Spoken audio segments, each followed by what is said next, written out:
Okay, welcome everybody. Is everybody done waving at each other? Can we all do that real quick? Maybe a thumbs up. Where you at, Chad? Boom. All right, well, welcome to our March 31st end of month meeting for all of our Rotarians today. It's great to see everybody. It looks like we have 61. The number continues to climb, so hopefully we'll get everybody on board and back to our standard attendance for our normal meetings. But thank you all for joining. And I hope everybody out there is practicing social distancing and staying safe, getting a lot of exercise in during these times. But I'm glad that we all can get together today. So I wanted to remind everybody before we start, if you could please mute your phone or stay muted as well, so we don't get the background noise during the meeting. That would be super fantastic. So again, welcome to our March 31st Rotary meeting. We've got a good agenda today, and I'm going to go ahead and move forward and kick it off. I think Joe is going to cue us up for the pledge and national anthem. Thank you.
I pledge allegiance to the flag of the United States of America and to the republic for which it stands, one nation, under God, indivisible, with liberty and justice for all.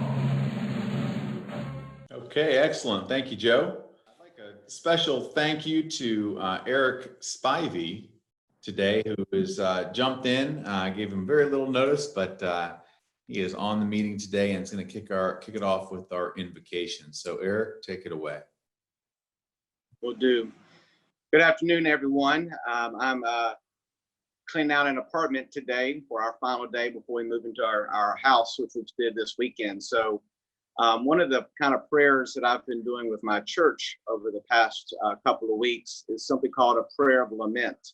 One of the things I've recognized in this pandemic expression of life is how much loss we have all experienced and the stress that loss causes us. We don't often think about it as loss, but the loss of being able to be together, the loss of jobs, the loss of money, the loss of being connected to people that we love, and the loss of life.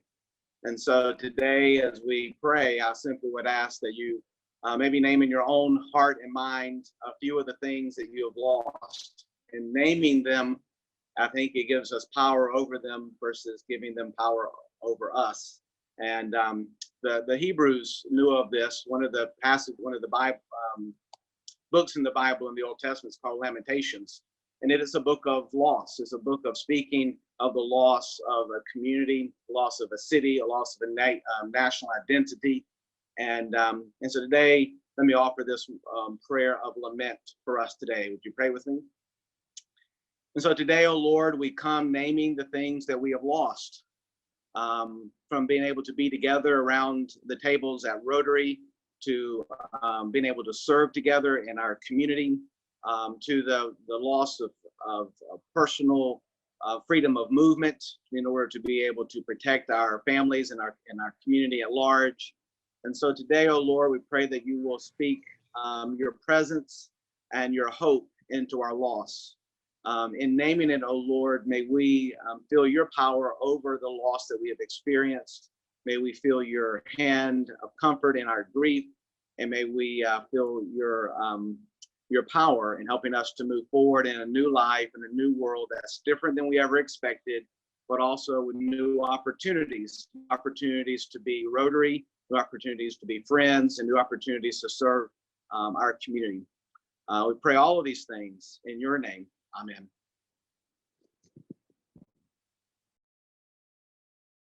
Eric, thank you for sharing that with us, and thank you for jumping on today. We really appreciate that. All right, so we're going to move through our standard agenda, which we're going to pass our Rotarians with guests and visiting Rotarians. We're going to go straight into announcements today. And our first announcement really is just a reminder for all of our Rotarians. I had an update here for the Census Day. So the announcement is basically it's everyone needs to be in by April 1st. The U.S. Census has been asking everyone, especially business owners, to take 10 to 15 minutes for the census stand down to give everyone a moment to complete their census questionnaire online or by phone on the 1st. Of course, with the current stay-at-home situation, the business stand down may not be relevant, but it's still important that everyone encourages everyone around them to complete their census for their online, so they can minimize the door-to-door visits. We don't answer our doors, so there you go. But keep in mind that coming up, our April 7th meeting will be Mr. Armin Lowry, who is in charge of the Alachua County Census, and will be our presenter for that meeting. So we should have an update coming up here next week on that. So if you could please get that done by the 1st, that would be great.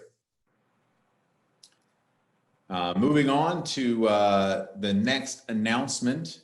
I think Jeff may be on, but I'll take this one for you, Jeff, if you don't mind. Just want to remind our Rotarians about what Rotary, Rotary in business. And reminding everybody, especially during these times, when you have an opportunity to use a local business, doing business with another Rotarian, I think that is very important. So any of our opportunities to do so in our community would definitely be greatly appreciated. So keep that in mind as you're doing business, and where you choose to do business at. Could be a large hardware store versus maybe a small hardware store like Ace, for example. I'm just throwing that out there. Chain gas stations versus maybe some smaller ones. Hint, hint.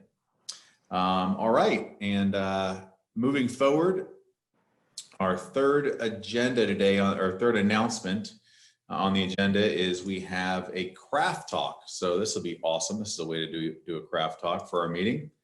And if we've got David Chadwick on, we can cue you up and you can take it away. All right, thanks guys. So I'll give you my background and where I'm at today. I met Tammy Broxton approximately last year, September, August. Essentially my wife and myself relocated to Gainesville, June of last year. I relocated from Sarasota. My wife relocated from Dallas. She was finishing her fellowship. I wanted to get her back to Florida. She accepted a position at Shands. She's a pediatric gastroenterologist. And so she drugged me to North Florida.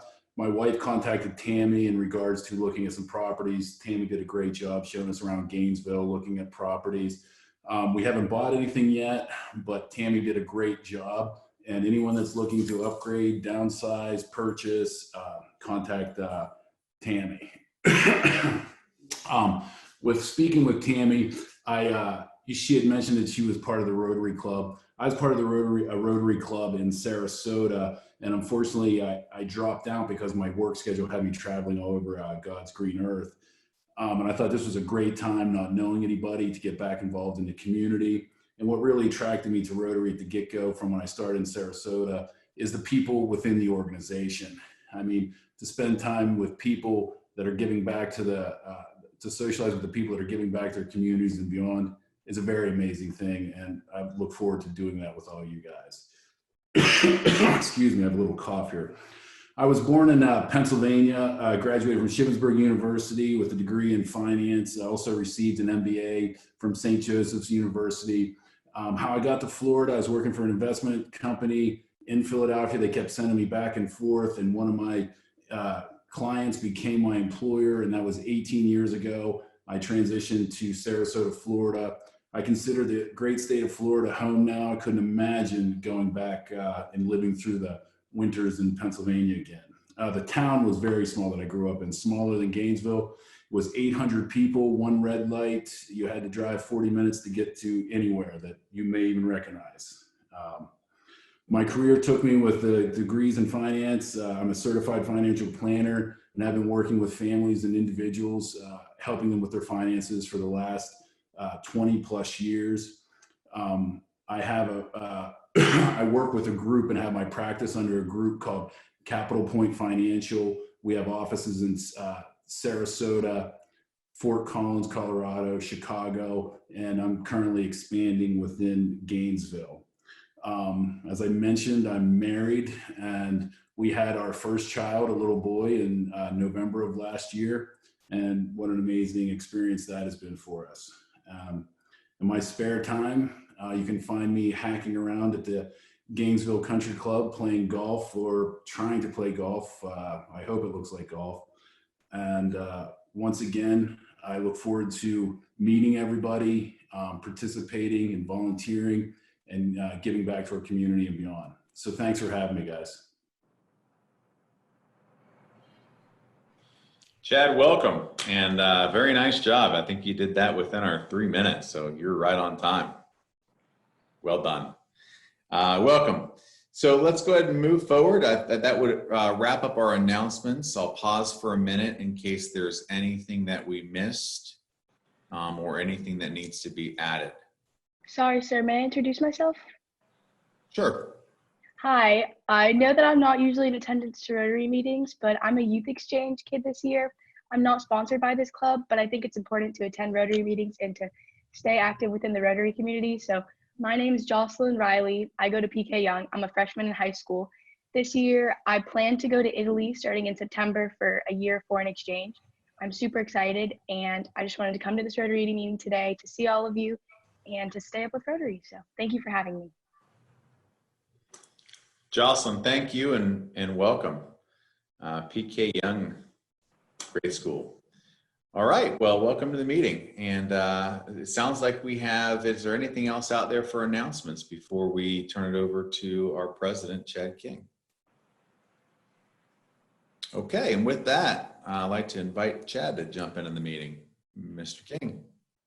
David, thanks for giving your craft talk today. You did a nice job. I appreciate it. I'll get you your 4-way test and plaque when it's safe to venture outside.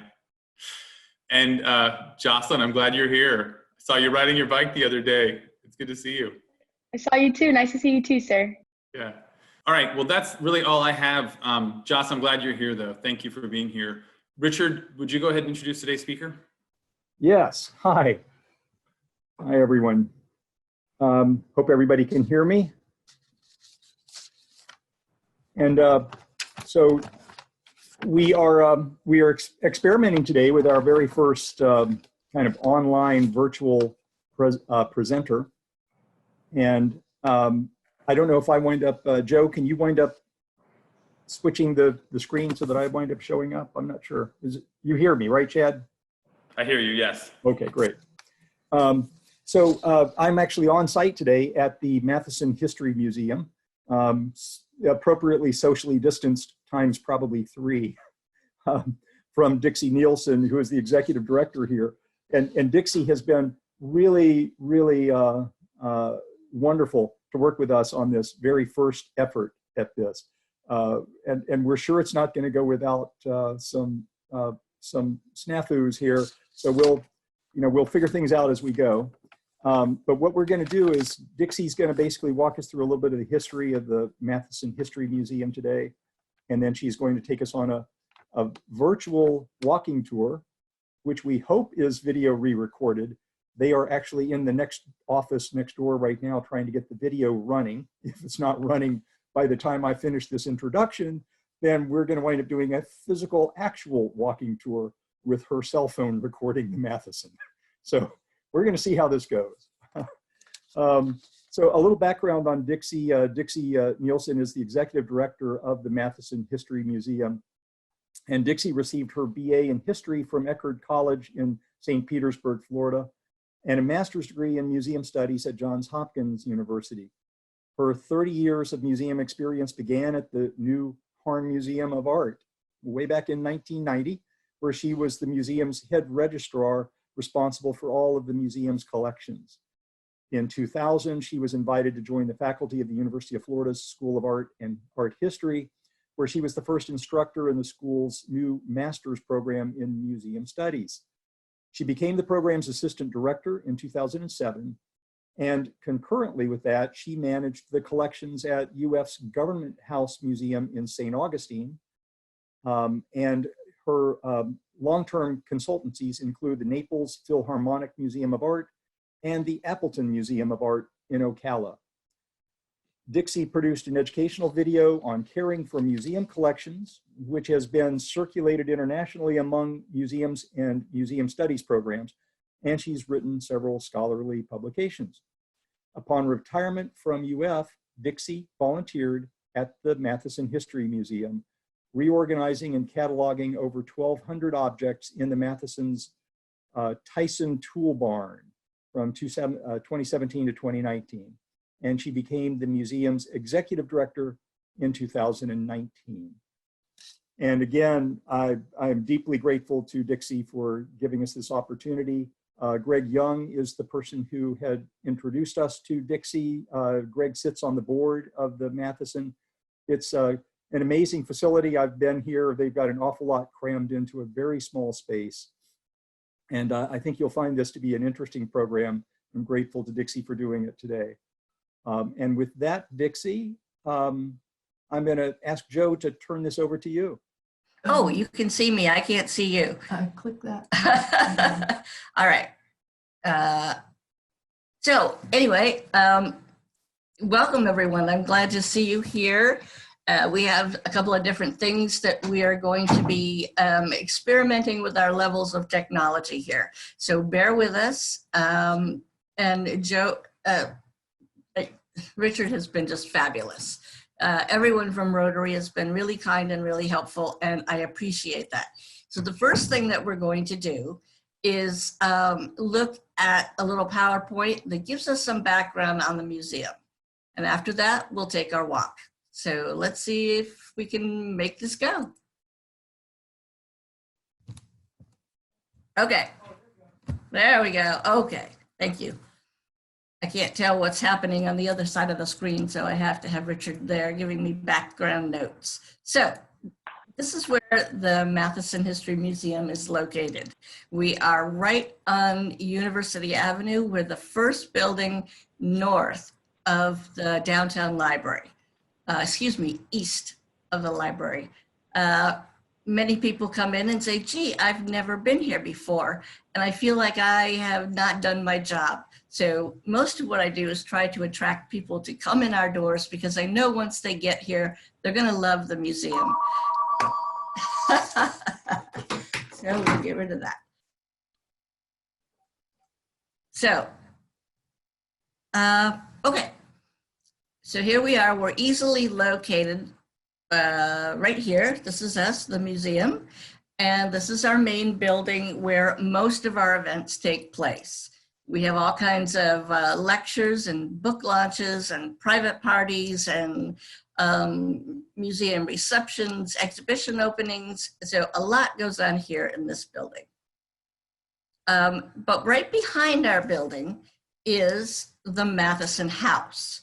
Now this house has been in the Matheson family all the way through the time it was built. The first floor was laid in 1857 by Alexander Matheson. And Alexander never lived in this house. He built it, but he decided to go back to his home in Camden, South Carolina, in order to help fight the Civil War. So he was gone for 10 years. 10 years later, in 1867, Sarah and Chris Matheson, Chris was the son of James Douglas Matheson. I'm getting all these names and dates memorized myself. But Chris Matheson and his bride, Sarah, lived in this house for their entire marriage and her widowhood until she donated the house and all of her property to the Matheson Museum. So let's take a little perspective here. We are the third oldest house in Gainesville. The Matheson home is the third oldest house. So where does that put us? Well, we achieved statehood in 1845. Then the Bailey House was built on Northwest 6th Street in 1848. Then the Hale Plantation House was built by Thomas Evans in 1854. And then came the Matheson. So let's see what that looks like. Now, if you can see all of these images, whoops, and that one, hold on, you gotta go backwards. I think I can do it. 1 second. Wait, may need technical help. There we go. Okay, so here's my question for all of you. These are the first 3 homes. What is it about these houses that is similar?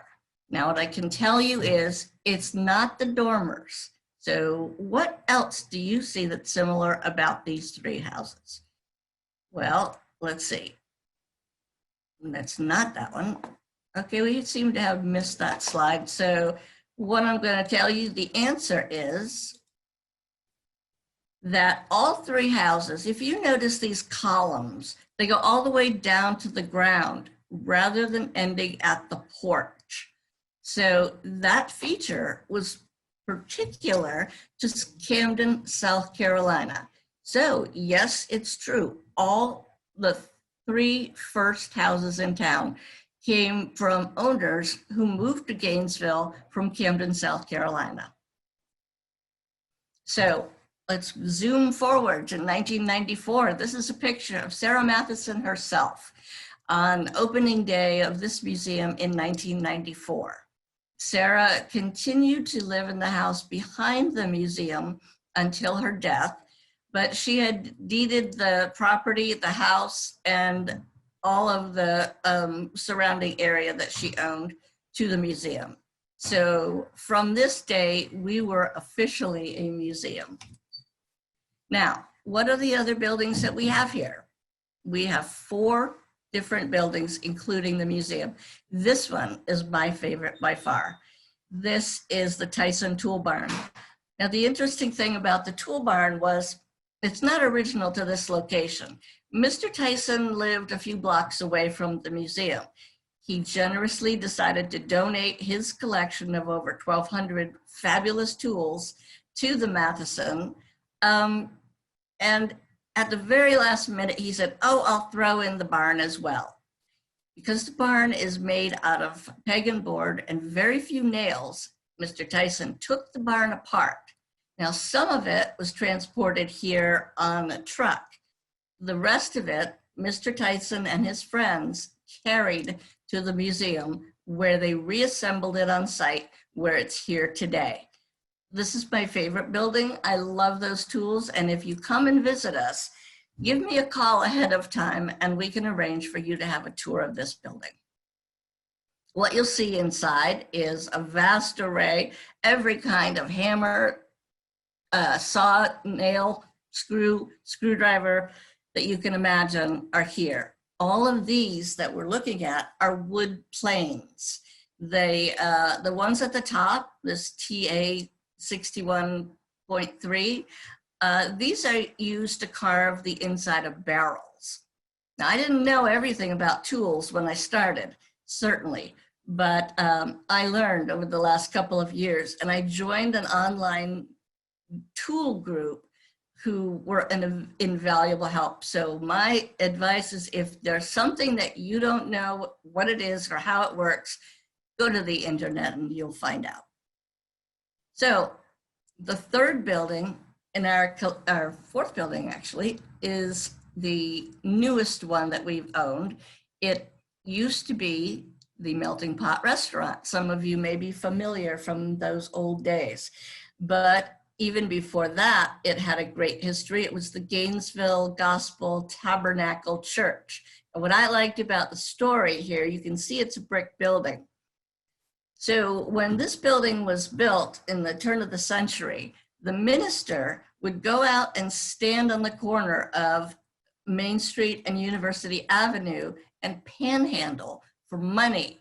And every time he got enough money, 23 cents, to buy a brick, he bought one.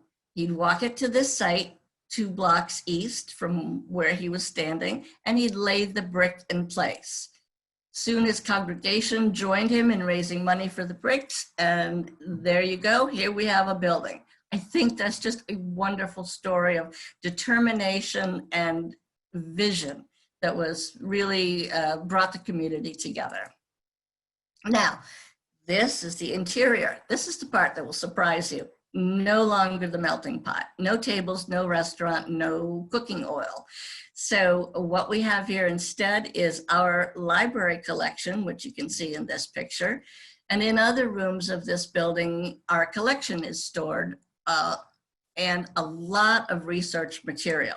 So it's the Matheson Museum Library and Archives Building, which we fondly call the MLA. Now, some of these rooms, and I'm not going to tell you which one in this building, have our collections. These are in a secure area, but this gives you an idea of how we store things. All of the things on the shelves that you see are in archival boxes. They are wrapped in buffered tissue, which prevents them from discoloring. And on the left, you can see an image of what one of the boxes packed looks like. So each little object has its own space, and all of this information is recorded on paper and on our online database. So we can find things very quickly these days. And that's something that has been an improvement over the last few years, thanks to our curator, Caitlin Hoff-Mahoney, who has spent hours and hours cataloging and packing all of our materials. So we're very proud of that effort. Now, what else happens at the Matheson Museum? Well, we have book launches. Here we have to the right, Craig Pittman showing his latest book, Cattail. On the left, we have another author just holding his audience mesmerized. And on the bottom is a recent picture from our Floridiana book and antique sale that we hold annually at the museum. So those are some fun events. Other things that we do, we have parties. This top image to your left is friends and band members of Tom Petty's from his days in Mudcrutch, his first band when he was in high school, and of course, the Heartbreakers, which followed later. We had a wonderful Tom Petty exhibition here in October to celebrate Tom's birthday, and it prompted us to realize that music history of Gainesville is just as important as every other type of music objects that we collect. So that's a new direction that we're going in. Down at the bottom, you can see that our lectures and events really draw in a crowd. It's something I'm very, very proud of. And I just am thrilled that so many community members take our museum to heart and really use us as a fun location. So, what is the museum all about? I like to say the museum holds the key to your house. Now, it's not that we're going to come over and do anything inappropriate like Goldilocks coming into your house, but we have the information about many, many homes, many streets, businesses, archives, all kinds of information about things that happened in Gainesville. So if you want to know, what street did my grandfather live on? What was the Hippodrome building originally used for, or when were all the street names changed? We have those answers, and the community does ask. These are real questions that we have recently answered for folks, and some of them can get really complex. Someone called me who lived across the country, and he said, I need you to find my grandfather's house. And he described where he thought it might be next to an empty parking lot 20 years ago. And I asked him, after days of searching where I thought it might be, I asked him if he could send me a picture of the house, and he willingly obliged. When I got the picture, it was of him standing in front of a Christmas tree inside the house. So that was not a lot of help. We do our best. We can't answer every question, but we sure like to help out the community. So what we're looking at here is a new thing that we have been researching just in response to this problem that we are all having, why we are all isolated and why we are all looking at our computer screens instead of being together. So this is not the first time, this COVID virus is not the first time Gainesville has come under attack by some virus. We had a terrible outbreak of yellow fever in 1888, and this is an area we're just starting to look at. So Murray Laurie, one of our favorite authors, wrote an article in 2009 about the yellow fever. And like today, we're finding that it does bring a sense of fear to the community. We don't know who we're breathing on or talking to, and it was the same way back in 1888. Some things that happened were they isolated the fever victims. That sounds familiar. We have not gone as far yet as burning clothing and bedding or posting notices on infected houses. But in 1888, those were some of the best methods they used to protect themselves. So as much as we have had medical advances and we feel like we're so far ahead of where we were in the past, we're always going to be susceptible to something. So we need to learn how to take care of ourselves. So what happened here was a Gainesville surgeon had gone on a train with some guards who were heading up to Jacksonville, Fernandina Beach, in order to protect some homes up there. So a contingent left Gainesville, they got on the train, and they went to a house that they were to guard. They specifically asked if there was any infection there, and were told that there was none, and that they were able to go into the house.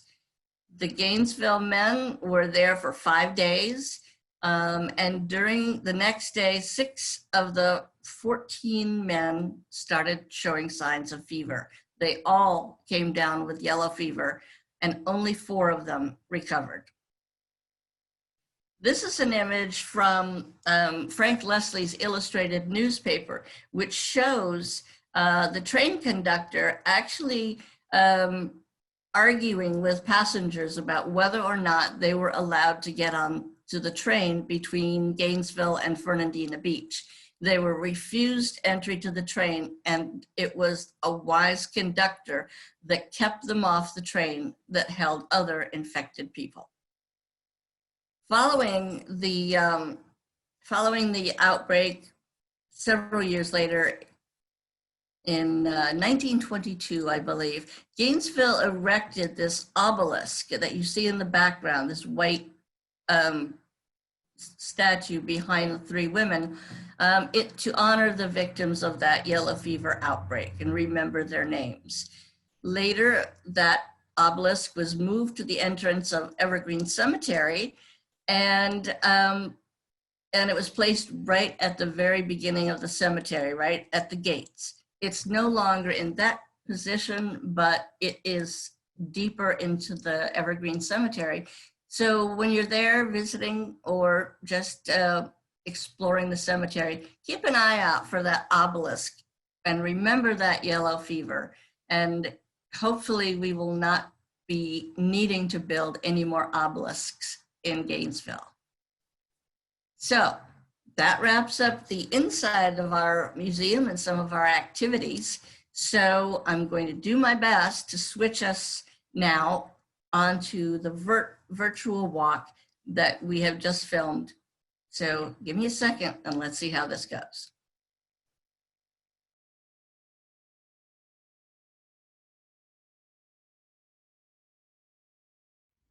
Hi everyone, I'm Dixie Nielsen. I'm the Executive Director of the Matheson History Museum. I'd like to welcome you today as we take a look at this museum and the 3 other properties that make up the Matheson History Complex. But before we do that, I'd like to ask you a question. I know that you must have been to other museums in Gainesville. Think about those museums and the Matheson. What do you think is distinct about this museum? I can tell you the answer. All of the museums in town focus on art, nature, invention, but the Matheson Museum focuses on you. We talk about the street you live on, the schools you attend, the church you may belong to, the businesses that you frequent. All of the information about the background of the place that you live comes here to the Matheson History Museum. That's one of the reasons we call this your museum. The first building that we're going to visit is the Matheson House. It was one of the first 3 houses built in Gainesville. Begun in 1857, it was completed in 1867. Let's take a look at the inside. The house was built by Alexander Matheson. Originally from Scotland, he had moved to Camden, South Carolina, but came to Florida in search of land that was plentiful and weather that was wonderful. He bought this property, he bought this land, and then began to build the house. He built the first story, but before he actually lived in it, the Civil War broke out and he decided to move back home to Camden, where he aided in the defense of South Carolina. 10 years later, Alexander's son, James Douglas Matheson, and his wife, Augusta Florida Steele, came back to Gainesville and lived in the house. Under their time here, they expanded the house greatly. They added the 2nd floor and an extra room off to the side.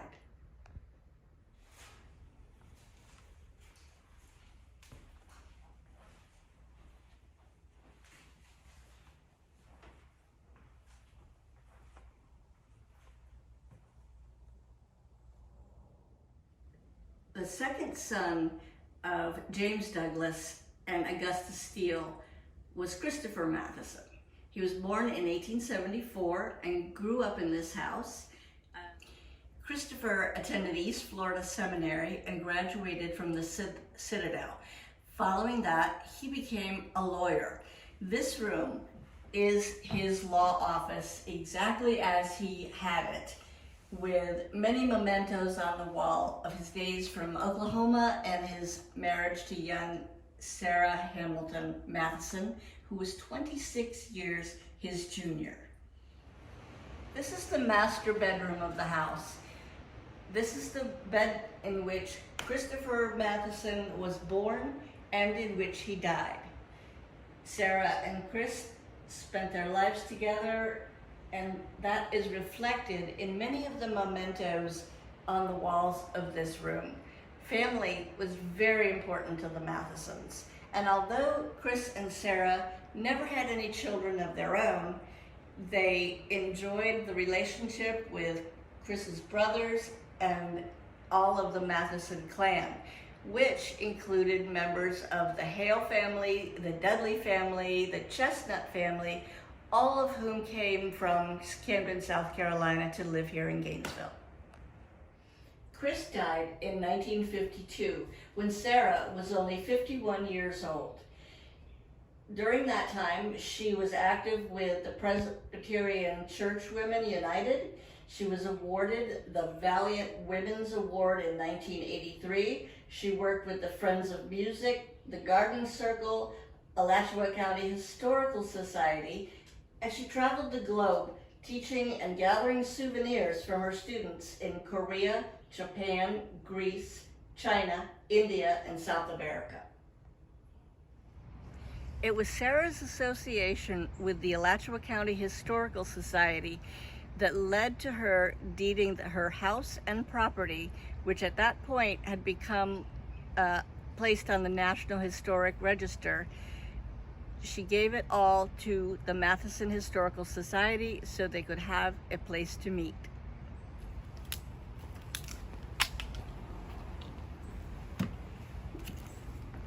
Now I'd like to show you the Tyson Tool Barn on our property as the only barn raised twice.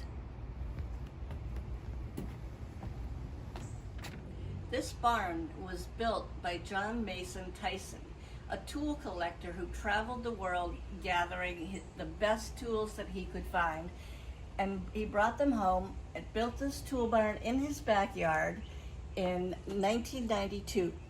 It was the storehouse for his tools until Dr. Mark Barrow, former director of the Matheson, convinced Mr. Tyson to donate all of his tools to the museum. As a benefit, Mr. Tyson threw in the barn. Those are two of the buildings on the Matheson property. Now we're going to take a walk to our newest building, which some of you may remember as the Melting Pot Restaurant. Today it's the Matheson Library and Archives building, and I think you will agree it looks nothing like the Melting Pot. This is the Matheson Museum's Library and Archives building and home to the Helen Ellerby Library and the Mary and Mark Barrow Archives. In this building, we have an extensive collection of library books on the state of Florida and specifically Alachua County. Many of the authors are from Gainesville or at least from Florida. And in addition to all of these books, we have another room full of reference materials, newspaper clippings, and photographs from the past 100 years.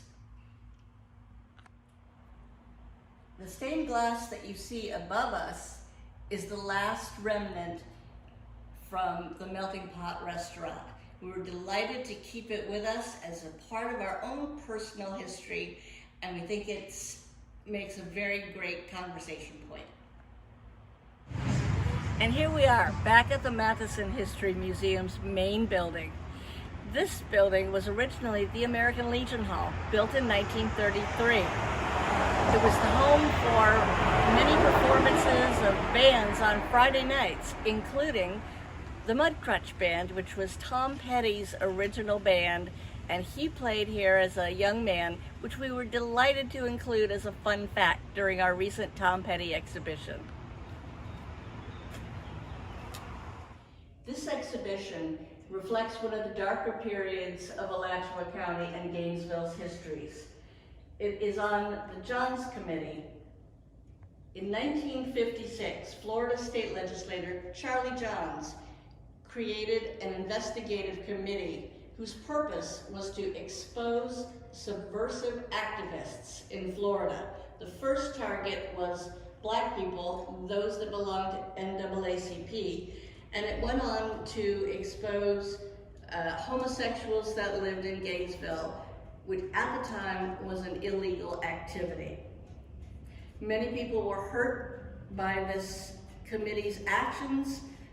Many professors left the University of Florida, as did some of the students, who were hauled out of their classrooms, taken to a motel or to the University of Florida's police station and interrogated about their personal activities. We dedicate this exhibition to all those harmed by these terrible practices. The study of history like this is difficult, but it's important so that we see the impact of what happened at the time and how those incidents affect people even today. The point of history is so that we don't repeat the same mistakes we've made in the past, and we become a lot more understanding to the different people around us. We'd like to thank you for coming by the museum today. We always love showing off our buildings. There's many more things to see, so please come and visit when you can. In addition, we wanted to let you know that we rent our space both in the museum and in the Library and Archives building to private parties and events. We'd also like to thank our many generous patrons. Thanks for coming to the Matheson. We'll see you soon.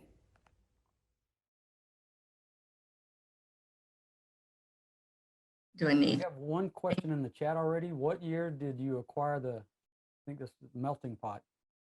The melting pot. We acquired the melting pot in approximately 2014 and opened it to the public to 2017. We spent quite a long time renovating the building.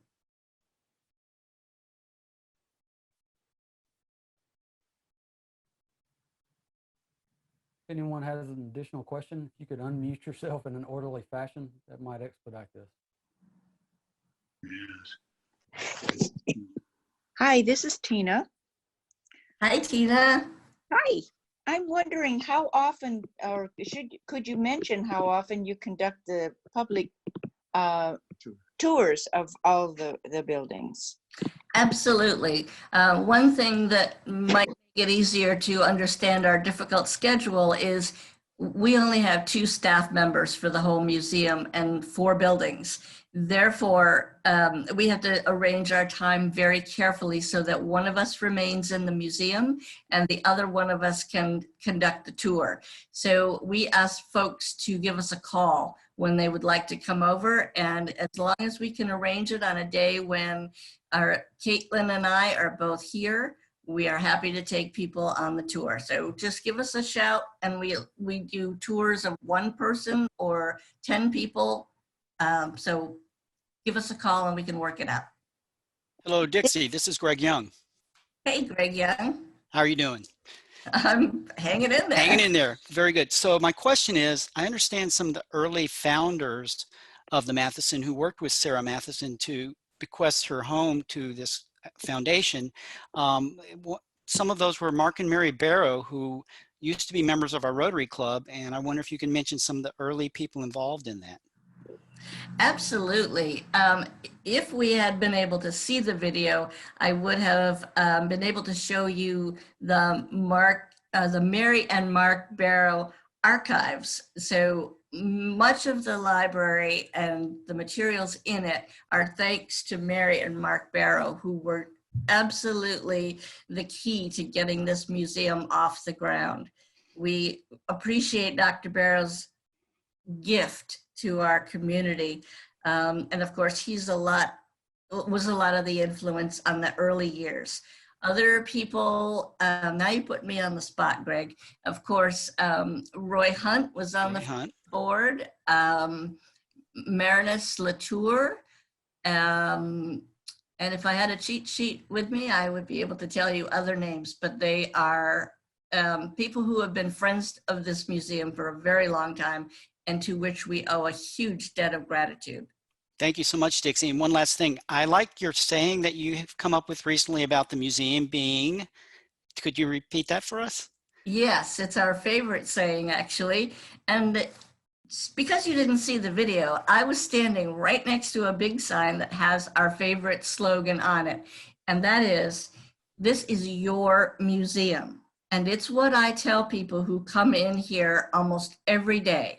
We consider that because no other museum in Gainesville or the world has specific information on each street and many houses and many businesses and many locations, this is the only place you're going to find that information. So if you want to know about your background, the street you lived on, the shops you frequent, I bet you we have some information in our archives. So that's a topic that many people come to research. Thank you. We have a few more questions coming in through the chat. What are your funding sources for the museum and how can we help? Oh, I don't know. That's I have a list of how you can help. Actually, we are not owned. We have no other entity. We are not part of the state. We're not part of the University of Florida. We're not part of the city. We are a private museum. And as such, we depend on donations and grants. And that is how we survive. That's a pretty thin little list of places that we can look for money. So donations and memberships are really our lifeblood. If anyone wants to talk to me about that in the future, they can certainly call me at the museum or stop by. But we depend on our donors very, very much. Okay, next up, what are your rules for donations of photos, old school annuals, and the like? Oh, great question. Well, as far as school annuals, we collect a lot of yearbooks. We have yearbooks from, I think, every high school for a great number of different years. We have collections of the University of Florida yearbooks, as well as some from FSU. So if you have something like that that you would like to donate, please call us and make sure it's not one that we already have in our collection. We don't have an unlimited storage space, so we have to be very careful about not over collecting multiples of the same thing. But the procedure is, no matter what type of object one wants to donate, they can call us and talk to us about it. And if it's something that sounds like we might be interested, have them come in. We have a collections committee that meets once a month, and they review the objects and the criteria for donating. And then we let the donor know whether we have decided to accept it or not. Now, the things that we accept are primarily from Alachua County or about Alachua County. Now, our Alachua County is the old one, the original one that ran from north of Jacksonville all the way down to Tampa. So it's a pretty big area. But if it's something that a person has brought with them from, say, New York, and they've just moved down here, if it doesn't relate to us and Alachua County, we probably can't take it. But that's not to say they shouldn't just ask anyway. I have another question. Are you digitizing any of the older printed materials? Yes, we have had partnered with the University of Florida and their digitizing project, so they have helped us with a great number of images.